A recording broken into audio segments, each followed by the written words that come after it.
thanks to the Spark team, to Logan and Amir for having us. This has been a great day. I hope that it has been beneficial for all of you. A couple of caveats. We're going to talk about AI and military readiness. And Preston, I don't have a really cool video. Sorry, dude. I don't. General Chen, I don't have a Chat GPT quote. I don't. I'm sorry. I've let you down. I've failed. I don't have the Kobayashi Maru. I'm not going to reprogram the game. But what I would like to do is maybe talk a little bit about military readiness and AI and why it matters, why all of us in this room care, because it's not really military readiness.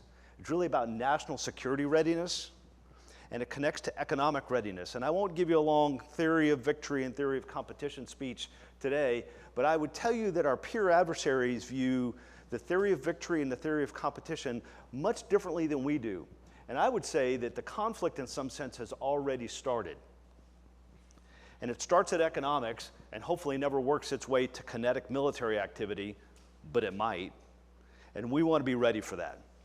So in deference to my two friends who I don't have a video or a quote to replicate, if you could bring up the first slide.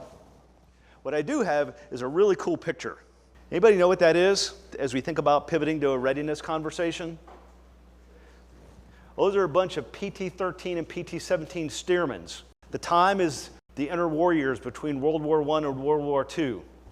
World War I, the war to end all wars. We don't need a large military. We're going to defund, for all intents and purposes, the military. From an equipment perspective, from a manpower perspective, and from an intellectual capital perspective. We basically didn't have readiness for a peer fight. What happened? We sort of roll on into World War II. This isn't necessarily a history lesson. What happens? We find ourselves unready for the conflict in which we found ourselves. Because this was the war to end all wars. This is good enough. We weren't ready. We didn't have the readiness equipment-wise, and we didn't have the readiness from a human capital perspective, either in Washington, D.C. or in our formations and squadrons. But what's different between then and now? Then we had time. We had time to do the tipping and queuing of our nation, of our partners and allies, and of our industrial base, our commercial partners. I used to call them airmen when they worked for me in the Air Force. I didn't call them Boeing or Lockheed or what have you. I called them airmen because I expected them to perform just as well as the men and women who wore the uniform because they're just as essential. We don't have the time today that we had in this arena. Readiness for us is today. Readiness today will be what we win or lose with. Because our adversaries studied us. Somebody said earlier today, they watched us during Gulf War and other wars where we build an iron mountain and we bring a lot of equipment and we get our industries all spun up. That's not going to occur in the future. It's not occurring now. Our supply chains are distributed. Many of them we don't own. That's not necessarily a bad thing, but it does affect the way we make our decisions. We have to change the way we think about readiness. And readiness really falls into three buckets. Equipment readiness, right? My airplanes are 80% ready. My ships are 50% ready. And Spark has some great tools for that. You saw the digital maintenance assistant. That helps us drive that up. And they have some other capabilities. So our equipment readiness at the operational level. We also have to think about industrial readiness. How are our industrial partners? Are they ready? You saw a demonstration earlier today about Ajax and Acme companies and the pump being cavitated by a bad actor. What happens if that belongs to a company that makes the thing that we need to fight and win? So it's a risk accepted by one, imposed against all of us. And then finally, how are we ready in a human capital perspective, and how are we using AI?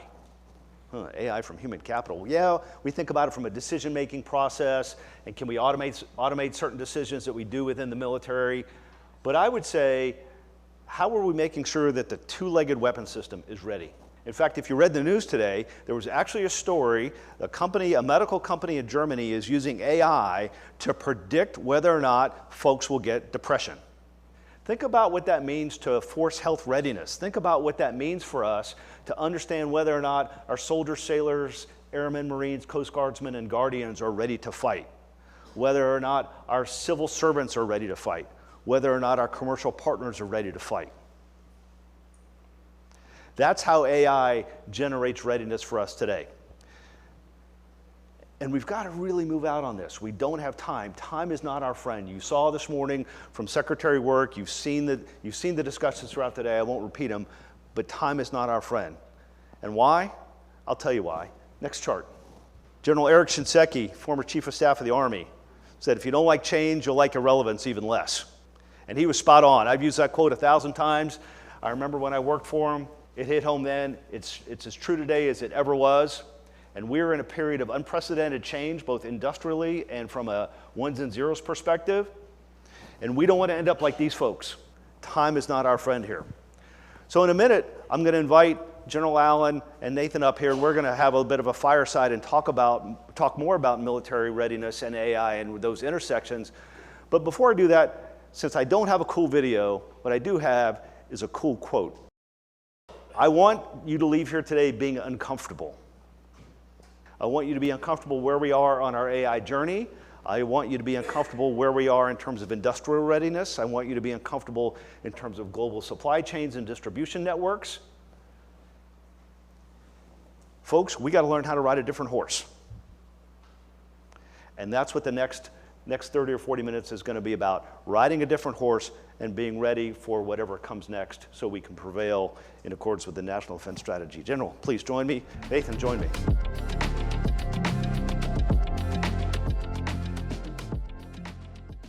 This has been a rich day, a really rich day, and I want to thank Amir and Logan and the whole Spark Cognition and SGS team. They really did a fantastic job today.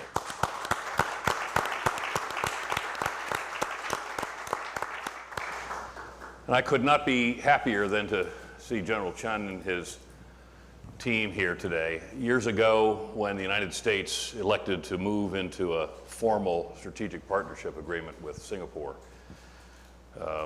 there was a bit of selfishness in it on our part, and that was because we knew that we would be better the closer we got to Singapore. And if anybody ever had any questions about that, this young general dispelled that notion today. This afternoon, as Lee said, we're going to talk about military readiness and AI, but I think that I'd like to start by agreeing wholeheartedly with something he just said a moment ago. This isn't about military readiness anymore. This is about the readiness of the whole of society going forward.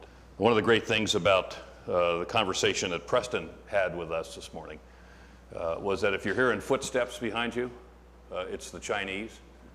And if you're watching footsteps unfold in front of you, it's probably the Chinese. And our Turkish friend a little while ago used the word hyperwar. And Amir and I wrote about hyperwar in 2016 and published it in 2017, which basically says that as we evolve in a world of artificial intelligence and the systems evolve along with them, we may well find that the OODA loop as we know it will collapse to a period of war in the zero time phase. Now that's an extreme extension of that logic, but it is already beginning to happen. If I got one thing today out of so many of the conversations, it was time is not on our side. There's a lot that we have got to deal with to operationalize artificial intelligence. And the conversations this morning, we talked about ethics in the context of generative AI and how there are going to be some real pulls on ethics, real stresses on ethics. Brigadier General Chun and Preston talked about whether this was a new iPhone moment or an internet moment. Something profoundly different has changed before our eyes.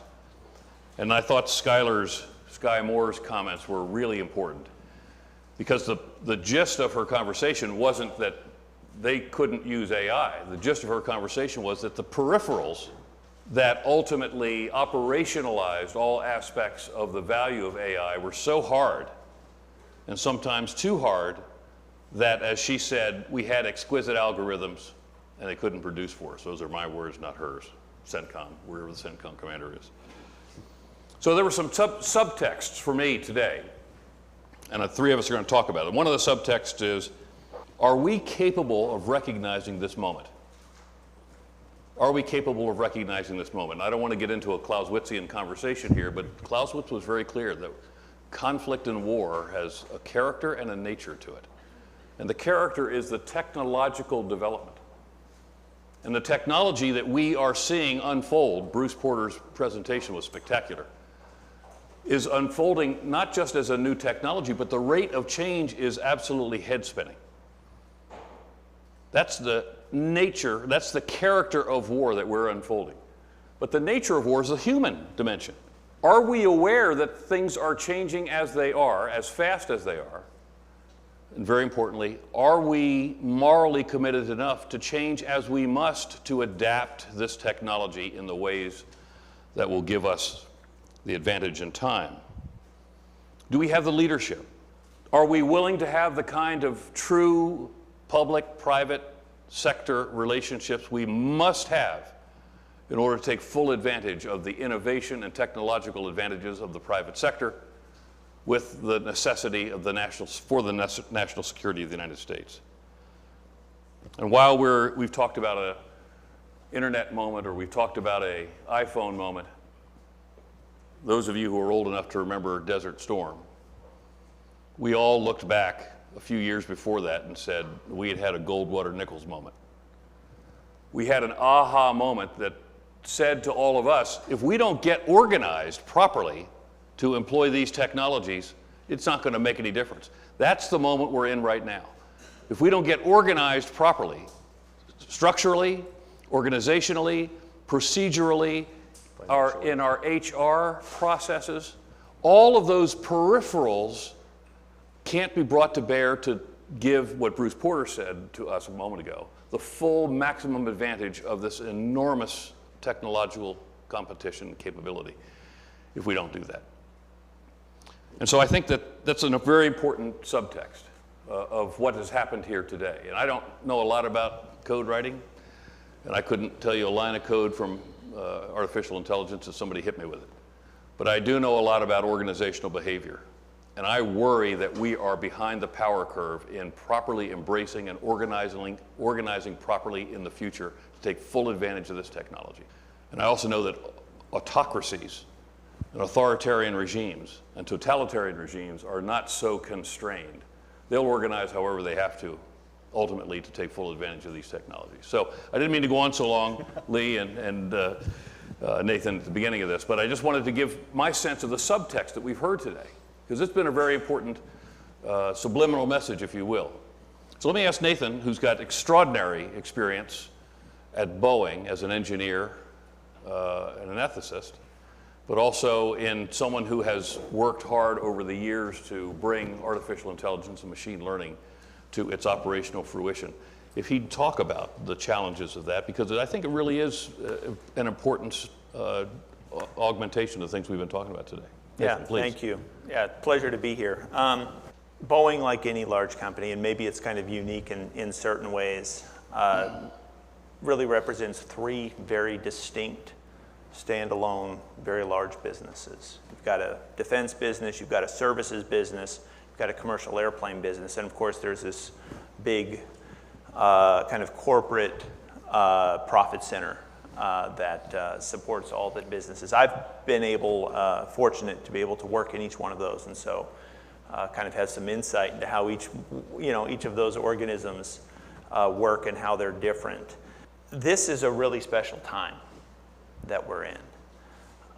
Is it an iPhone moment? Yes. Is it a large-scale connectivity moment? Mobile connectivity? Yes. Is it an internet moment? Yes. And it took 2 years, right, after the iPhone was released for the App Store to be released. It didn't happen overnight, right? We talk about the internet being kind of, coming to life maybe in the mid-90s, but Web 2.0 wasn't really for another 8 years or so. So these things take time. The challenges that we have at a company like Boeing, and probably any large company, people have been talking about, like, I've got 3 Ps and 6 Vs and all these different acronyms and everything today. I made up one just for you. I've got 3 Ts and a PT, all right? The challenges we have at Boeing are around talent. Getting the right people that understand the right thing, right, that have relevance in this space now and are motivated to move. okay? It's technology. Bringing technology into a big company is really, really hard. We've got a lot of processes that are designed to protect us, and sometimes they slow us down. Tooling is a really, really important thing that we need in order to be able to get common types of technology out into the masses so that people can just go to their toolbox, go to their tech stack, and go. I run an R&D group, and everybody's got a shadow IT box under their desk, right? Great for research, really hard for productization, okay? A P, partners. We have got to partner. This space is moving so fast that if we don't partner Boeing, we're going to get eaten alive, right? If we don't partner, we're going to fall behind. We're not going to be able to support the warfighter the way that we need to. We're not going to be able to support commercial aviation at a pace that we need to. And finally, it's target. It's a target-rich environment, right?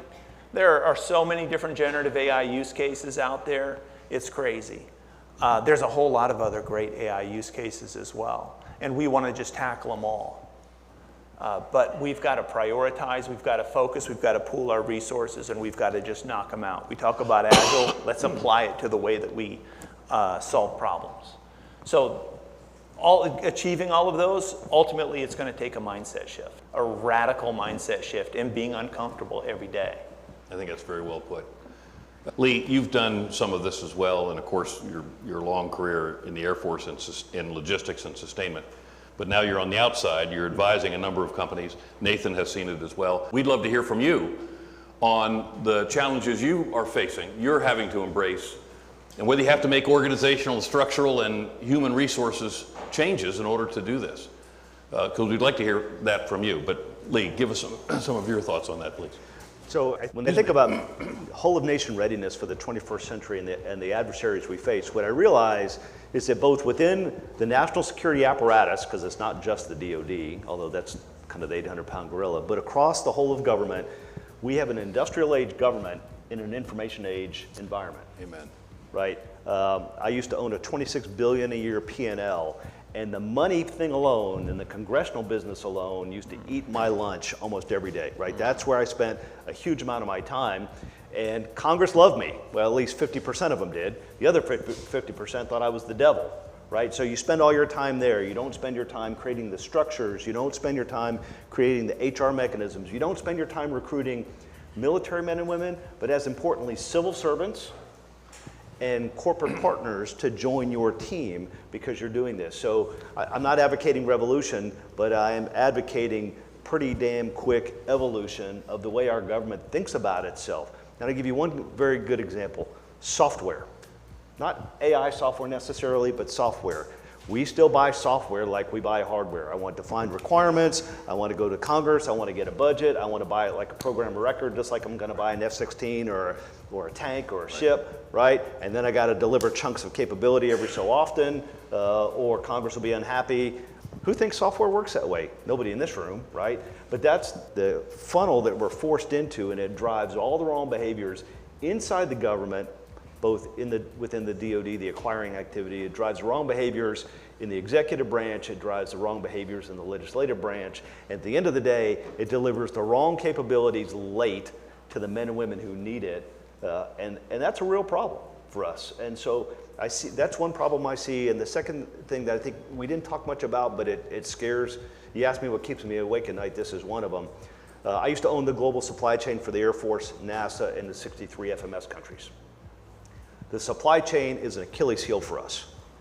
Operationally, from an intellectual property perspective, from a manufacturing perspective, and using tools like some of the tools that Spark brings to the conversation and the AI community in general to do supply chain risk management is way overdue for us, because we can't build 100 Liberty ships a month anymore like we did during World War II. Right. We are not that arsenal of democracy that we used to.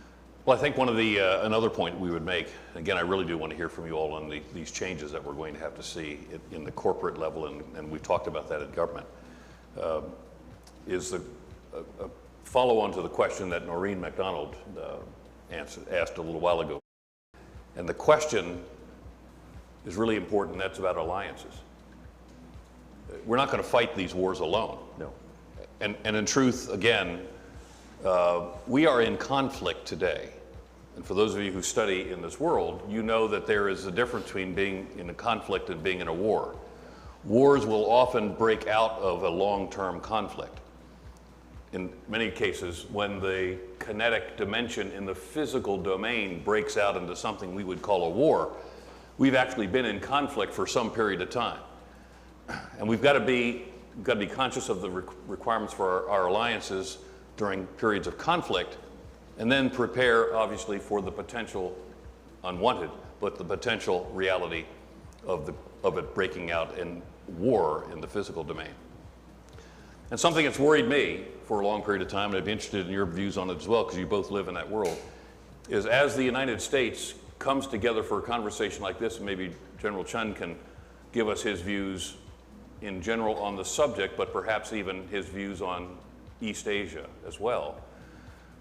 My concern is that as the United States and its partners in the private sector continue to become more sophisticated and build more capability in the context of hyperwar, are we in fact going to see a critical vulnerability begin to open up between the technological, algorithmic capacity of the United States to go to war be so sophisticated that it has left our alliance partners and our allies behind?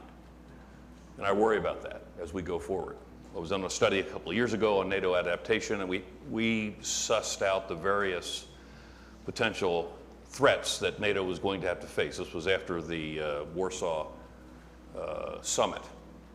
And while we talked about the Russians as a potential threat, and they turned out to be, and the Chinese being a challenge in the future, and we talked about the instability of the southern flank of NATO as being something that we had to keep an eye on. The one thing that our study ultimately put its fingers on as being a real vulnerability for the alliance was the fact that we could find major technological differences in modernization and the implementation of artificial intelligence occurring within the alliance, which could, in many respects, hinder our warfighting capability. So this kind of a conversation is really important to have. And to Nathan's point, bringing the private sector in closer to the government is an absolute strategic imperative for the United States today. And we have to think in every possible way about it. The two Michaels on the last panel hit it very well. One was an operational commander who made it happen, and the other was a leader back in the Office of the Secretary of Defense or in the defense entity that could see it happening before his eyes and try to facilitate it going on. But that's personality dependent. It's not organizationally dependent. And that's, again, the ideas of reorganizing. General Chun, do you have a view on this in the context of other partners in East Asia and how technologically advanced or not they are evolving? I think certainly we see a lot of developments in East Asia. I think China, even we talk about ChatGPT. A lot of the commercial companies just launched their ChatGPT equivalent. Baidu, you have Alibaba, just launched theirs, I think, last week. And that includes not just language models, but also the ability to code. So I think this also shows how fast they're moving. And with the talent pipeline that they have, I think it's something that we should watch very closely. But as an observer, being someone in Asia, having benefited, I think, from US as well, personally, I think my message would be that I think US should continue to stay engaged in our region, as well as US domestically, I think should stay open. I think I explained maybe the second point, drawing from personal experience. I think I said I spent about 5.5 years in the US, 5 of which was actually in US colleges, around both the East Coast and the West Coast, and then half a year was actually in Fort Gordon, training with the US Army. I personally benefited from it immensely, and I felt that was really, I lived through how I think US was really a magnet for talents. And a lot of my classmates, Asians, all wanted to stay in the US. I think the whole military complex probably need to think about how to draw from a wider pool of talent, because a lot of these talents, you want the best to want to come to you, just like how Einstein did in World War II. Thank you. Nathan, did you have any other views on that? One of the struggles that we have in aviation, and perhaps it's more of a struggle on commercial rather than on defense, but we've all heard the term data is the new oil, right? And we need tremendous amounts of data to be able to drive these AI tools, to be able to train the algorithms. And the way in which we, the aviation industry, today designs our products, we identify exactly what parameters we want, what data we want, what data frequency we want. And that is what is published, captured, transmitted, and analyzed. It's really not noisy, and you need noise to be able to drive these algorithms, to be able to train these algorithms. And so, to your question, this is part of the mindset shift, is we need to be designing these products to fight the wars of the future, right? Of today, right now, and because we got to have the data, we got to have access to it, we got to be able to, that's how we're going to go and mine and find new opportunities, train our workforce in different areas. Those are the kinds of challenges that we have, and certainly for companies, it's kind of an existential challenge just because of the cost that's involved in opening up the aperture in that way, but it's necessary. Lee, let me let you have the last comment in this regard, then we'll go up to the floor, please. So I think I'm going to call for another minor revolution. A revolution in how we educate young men and women in America. There you go. Right? So we talk in the aerospace, national security industry, however you want to slice it, we talk about the access to talent, whether it's military folks, civil servants, people who work in commercial industry, it doesn't really matter. They all come from the same source in essence, right? Our colleges and universities and our K through 12 systems. And I would tell you that we are not doing a very good job of preparing ourselves and preparing the coming generations for the kinds of futures that we're going to encounter economically and as a nation, because our educational system we complain about STEM, for example, right? Anybody have enough STEM workers? Nobody ever raises their hand, right? Well, why is that? Well, because people, A, don't go down that path, but B, in many cases they can't, right? Even if the university has enough capacity, the K through 12 system has to deliver a young man or woman that's capable of being a STEM student and going through that 4-year program to come out and enter the workforce, wherever that may be. And so there's a bit of a revolution that I think we need to get ourselves to there as well. And I think that's a national imperative from an economic and a security and a viability perspective.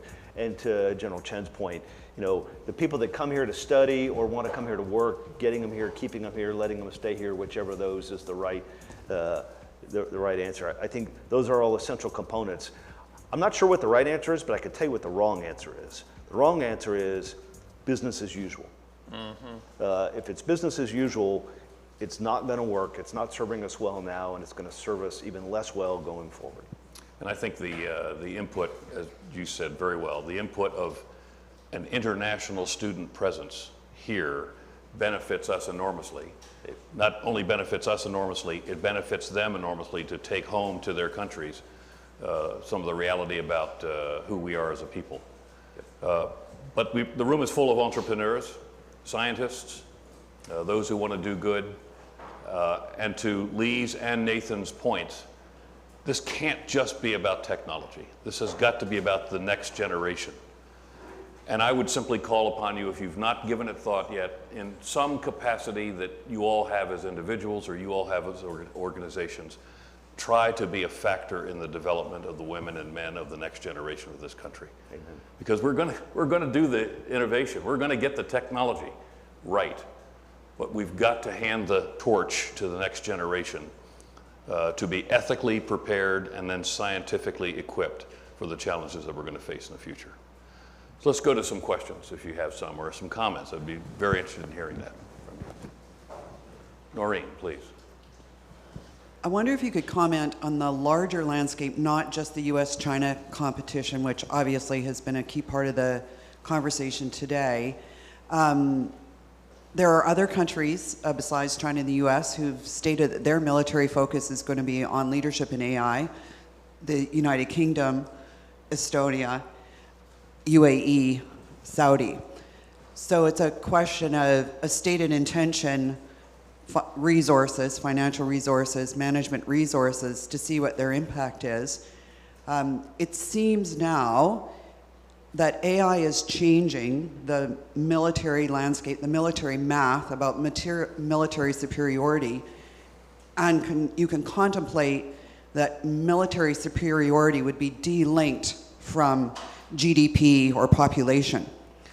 So that means not just the large competition between the United States and China, but shifting centers of military influence, production of military assets that are being distributed elsewhere. I wonder if you could comment on what you're seeing from your sort of higher viewpoint about the larger changing landscape. Thank you.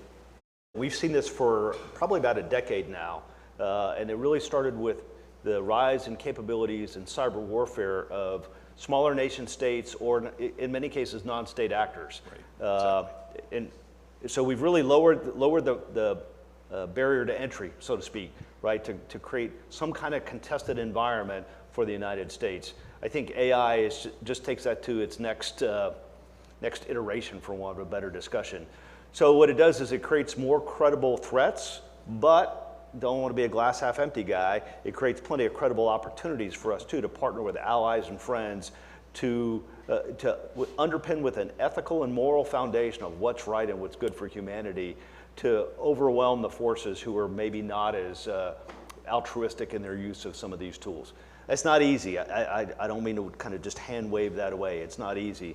But you're right. It does create additional challenges that we have to be cognizant of. And I would also tell you, though, that in large peer competition, it's not just the U.S. in the Pacific region, right? Our adversaries are going to fight us around the world. And fight is kind of maybe a misnomer. They're going to engage us around the world. Maybe it's South America or Central America or West Africa or who knows where. So this notion that we are geographically centered in conflict is also somewhat disingenuous. And it's kind of a relic of our industrial age military mindset that we've had kind of in the pre/post-World War II era. Well, a multi-domain environment, though, to Lee's point, where so much of what will be the relevant struggle between the various sides, if you will, is going to occur in the information and the digital domain in the context of ongoing conflict. And some part of it will be economic as well. Mm-hmm. At some point, it might break out into something that we recognize and call a war. But we have to understand that we are in conflict today. The idea of mis and disinformation and malinformation and artificial intelligence being employed for micro-targeting of segments of our population, nobody's getting shot in the chest. But it's having a hell of an effect upon our societies. So this is a global conflict that may have locally identifiable wars. And we need to start to think in those terms. And that's why alliances, whether they are formal alliances or partnerships or corporate alliances, you know, the Chinese, when they think about competing, and I'm reluctant to say anything about it in front of precedent, but when the Chinese think about competing with the United States, they're actually thinking about competing with the tech giants that constitute American technological power. And one of our challenges, and I'm very careful I'm going to say this, is we are not on the same page on many of these issues, technology issues, with some of our closest allies on the planet, the EU, for example. There are some pretty significant and difficult negotiations underway between the tech community that constitutes the United States and the EU. And what is it over? It's over really important things. It's over values. It's over privacy. It's over judicial reach into data in each other's countries. And I woke up, I'm a strategic advisor to Microsoft. I woke up yesterday to find out that Microsoft deal with Activision Blizzard had been nullified by the British regulatory agency for fear of improper market influence. So competition and conflict and struggle will come in many different ways. And the presence of the private sector now in this world of global struggle isn't new, but the enormity of it, I think, is something that goes back to Nathan's point about mindset change. Yes, sir, please. Brian Andrews here from SoftWorks. I'm hearing you guys say time is not on our side, which to me begs the question, whose side is time on and why? The reason why, is my perspective. The reason why it's so important for Boeing to be partnering with firms like Spark is because they're bringing pace and talent and a different kind of mindset to the table that's not based on, you know, a wonderful 100-year company that can feel like a 100-year anchor, right? So left to our own devices, large companies are going to do what large companies do and be buried in bureaucracy and be very slow, and time will not be on our side. But partnerships like we have with Spark, and you know, there's so many other great AI ML companies out there that are really paving the way. That's how we have to do it. And again, for me, it all goes back to mindset. You know, we like to build everything in-house. We realize that if we're going to not only keep pace, but beat the pace, we've got to look outward and we've got to think differently. Not vendors, but partners. So ask yourself, how do our competitors, you pick the country, how long does it take them to do a budget? How long does it take them to enact a budget? How long does it take them to make an acquisition decision? And then I'll let you decide, is time on our side or not? The other thing I would say on this is that the Russians and the Chinese, 4 February 2022, signed a manifesto, which in many respects seeks to completely redefine the world order. If you don't believe me, I'm not being dramatic here. If you don't believe me, go read it. And then on March 21st, 2023, that was in Beijing, and the next one in Moscow, they reinforced that world order. And that world order has at the heart of it their own definition of human rights, their own definition of democracy, their own definition of sovereignty. We just had the Chinese ambassador in France say that the former Soviet republics have no legitimate reason to exist because they were never formalized. It should send a shiver down our backs, and it should send a shiver down the backs of the Central Asian 5 former Soviet republics. So when democracies, which inherently are sort of noisy and clunky and have difficulty getting all going in one direction, are trying to come to grips with an enormously important new technology where much of it exists not in the hands of government but in the hands of the private sector. But we're competing with the 2 most powerful countries on the planet, one of which is much less powerful now than it was a couple of years ago, but nonetheless have committed themselves ultimately to a cooperation in artificial intelligence, very importantly, internet dominance, and to position themselves in international bodies where they will be the ones who do the standards setting and behavioral setting. Time isn't on our side. Now, it doesn't mean we're going to go to war tomorrow. It doesn't mean I wake up every day hoping or thinking we're going to fight the Chinese. I think the Chinese can actually be a fellow traveler with the United States in the community of nations in the 21st century. But if all you ever do is talk about some form of conflict or war with the Chinese, guess what? They're going to get ready for that. So it's a really important question. Is time on our side or not? I think strategically, time is not on our side. And I think we need to have a sense of urgency about that. And whether it's a sense of urgency or a sense of emergency, we'd have to decide. I think we should have a sense of urgency on it, and we should go into that sense with the real concern that time is not on our side. So long as we continue to grip what makes us right, which is a commitment to human rights and equal rights and the rule of law, will prevail in the end. But boy, right now we've got the list of our enemies and our adversaries is lengthening. Thank you very much, ladies and gentlemen. Let's go have a beer.